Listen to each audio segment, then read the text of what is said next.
Hello again, everybody. I'm Ed Robinson, and this is another edition of Robinson Responds.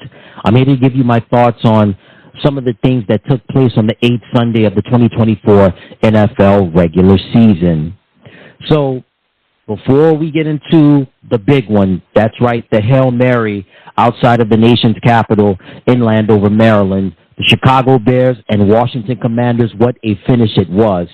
I want to recap the Dallas Cowboys and San Francisco 49ers game on Sunday Night Football. The 49ers dominated for most of the game, but late in the second half, the Cowboys had a resurgence. But in the end, the 49ers had a big stop on fourth down. They were able to take over, and the 49ers would hold on to beat the Cowboys 30-24. So several takeaways from this game. First, the 49ers quarterback, Brock Purdy, he completed 18 out of 26 passes for 260 yards and a touchdown pass. And he had 8 carries for 56 yards and a rushing touchdown. Isaac Guerendo stepped up in the injury to Jordan Mason. He had 14 carries for 85 yards and a rushing touchdown. Welcome back, Ricky Pearsall. You know about what happened in the offseason. Shot in the chest during an armed robbery attempt in downtown San Francisco. He shined in his first game in the NFL this year. He had 4 catches for 38 yards. And on National Tight End Day, George Kittle, 6 catches for 128 yards and a touchdown.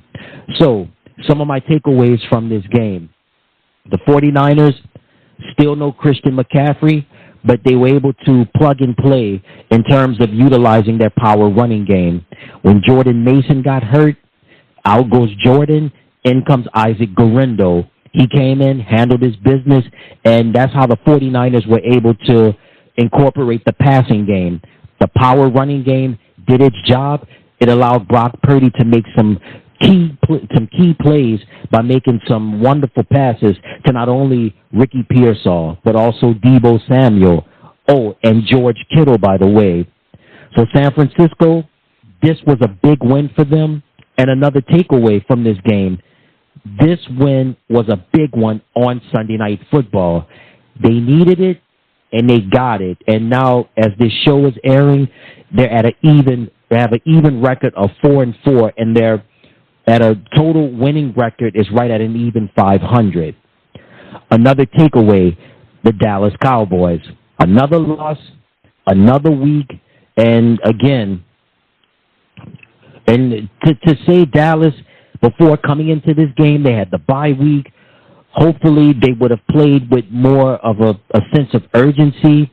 They didn't start playing with a sense of urgency until late in the second half, but they had a chance to take the lead. They had a chance to beat the 49ers, but they failed to convert on a fourth down, and then San Francisco was able to utilize their running game, and they were able to put the game away. Dak Prescott, the jury is still out on him. CeeDee Lamb, again, CeeDee Lamb making some tough catches, making some great catches in this game. Dallas still hampered by a lot of injuries, still their inability to run the football, and it's not going to get any easier for them. Their next game is going to be against a team that has been red hot offensively as of late, and that's the Atlanta Falcons. And that game is in Atlanta. So that's going to be, it's not going to get easier for Dallas. If right now, I have to say Dallas is not a top 10 team right now. They're not even a top 15 team right now. There's just so many injuries, so many chinks in the armor right now. It's just, I don't know what to make of Dallas, but there's never a dull moment in Dallas, and it's the soap opera that never stops. It never ceases to amaze a lot of people, being the Dallas Cowboys. And again, as for the 49ers, they're able to get at an even record of 4-4, and they have a winning record right at 500. But again, the final score in Sunday Night Football, the San Francisco 49ers 30, the Dallas Cowboys 24. And then it was the big one outside of Washington, D.C., in Landover, Maryland, between the Chicago Bears and the Washington Commanders.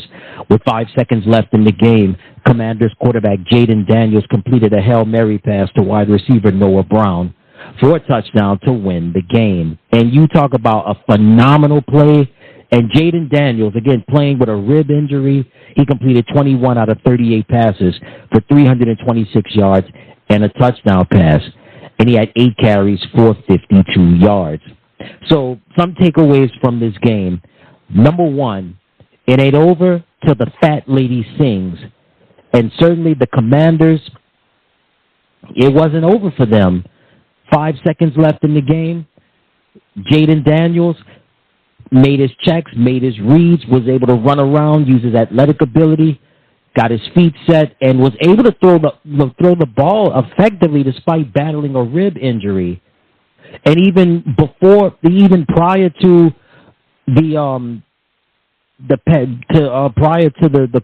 Daniels throwing the pass, one of the Chicago Bears defensive backs was taunting the crowd while the play was going on, and I'll get into that in just a little bit, but it ain't over till the fat lady sings, and certainly the Commanders showed that on Sunday with that amazing Hail Mary pass and getting the catch and getting the touchdown to win the game. And let's just say this, the Chicago Bears and the Washington Commanders, as far as Chicago is concerned, they were out-coached, manned, and the play selection for the Bears was very confusing to me. There were a lot of passes that I saw. I'm like, okay, maybe they could get Caleb to go throw the ball downfield, maybe to Rome Odunze or Keenan Allen, or even maybe DJ Moore. And there was not enough Cole Kmet in this game, who has been their all-world tight end for them so far this year. And then in a goal line situation where the Bears had a chance to score and possibly put the game away, you give the ball to your offensive line on a goal line stance, and he fumbles, Washington recovers. Can you imagine if the Bears had scored on that touchdown? This game would have ended a little bit differently, but it didn't happen. We got the Hail Mary. Daniels completes the Noah Brown for the touchdown. Commanders wind up winning the game. All right, more takeaways from this game. Number one, the Bears' defensive back, Tyreek Stevenson, while the play was going on, he was taunting the crowd, looking at Commanders fans at the stadium in the front row and taunting them and doing crazy stuff. You don't focus on the fans. You focus on the play that is happening. And when he got focused on the play, too little, too late. Daniels threw the ball was in the air, and by the time Stevenson got there, one of the defenders had tipped the ball back to Noah Brown, and the receiver was able to make the play to score the touchdown. So, in layman's terms, it ain't over till the fat lady sings. And certainly, it ain't over till that clock hits 0. And you just don't do things like that. You stay focused on any play and every play possible, because things can change so fast, not just in professional sports, but especially in the NFL. Shame on you, Tyreek Stevenson, for taunting Commanders fans, thinking you had it all sold up and had it all in the bag, and you didn't. Sorry, bro. That's how it goes. And also another takeaway from this was the offensive play selection, which I discussed earlier. But Caleb Williams, man, there were many moments in this game where he was running for his life. And there were also many moments where he didn't seem sure of himself if he wanted to throw the ball downfield. And where was Cole Kmet really much of this game? Where was DJ Moore most of this game as well? There's a lot of questions that need to be answered about the Bears' offense.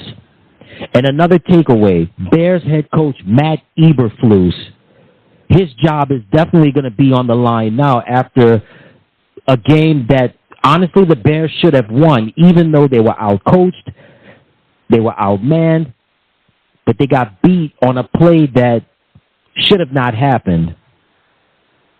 I know people in Chicago are going to be upset about this one for quite a long time.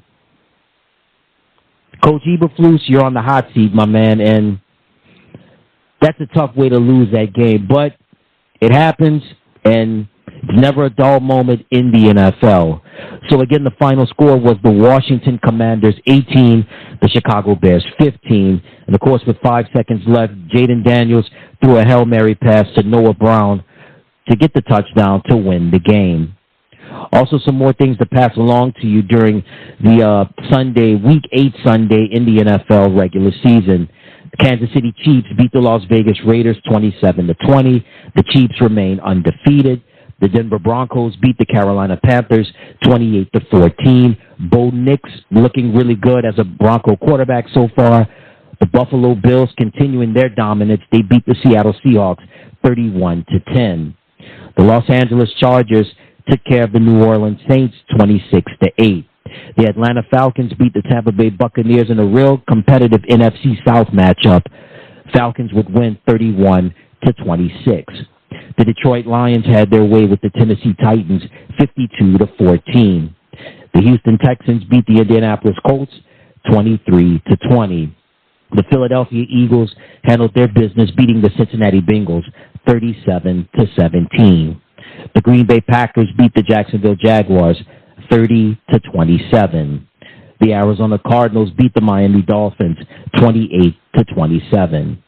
The New England Patriots beat the New York Jets 25-22. What can't go wrong will go. What can go wrong, I should say, will go wrong, and it's continuing to be all downhill for the New York Jets. Aaron Rodgers looks like this could be a failed experiment. Firing Robert Saleh, bringing in Devontae Adams. Todd Dowling becomes the play caller, removing play calling duties from Nathaniel Hackett. Jeff Ulbrich, the interim head coach. There still seems to be trouble in the New Jersey Meadowlands, man, and it's not going to get any easier for the Jets. They play the Houston Texans coming up on Halloween night on Thursday Night Football. And we had the AFC North matchup between the Baltimore Ravens and the Cleveland Browns. Cleveland would win 29-24. What a game by Jameis Winston for the Browns. He completed 27 out of 41 passes for 334 yards and 3 touchdown passes. And in a losing effort for the Ravens, Lamar Jackson completed 23 out of 38 passes for 289 yards and 2 touchdown passes. So the Cleveland Browns, they fought hard and they fought graciously and wind up getting the victory, beating their AFC North rival, Baltimore Ravens. Hey everybody, thank you so much for tuning into the channel. Remember to click like, share, and subscribe, and thank you for watching.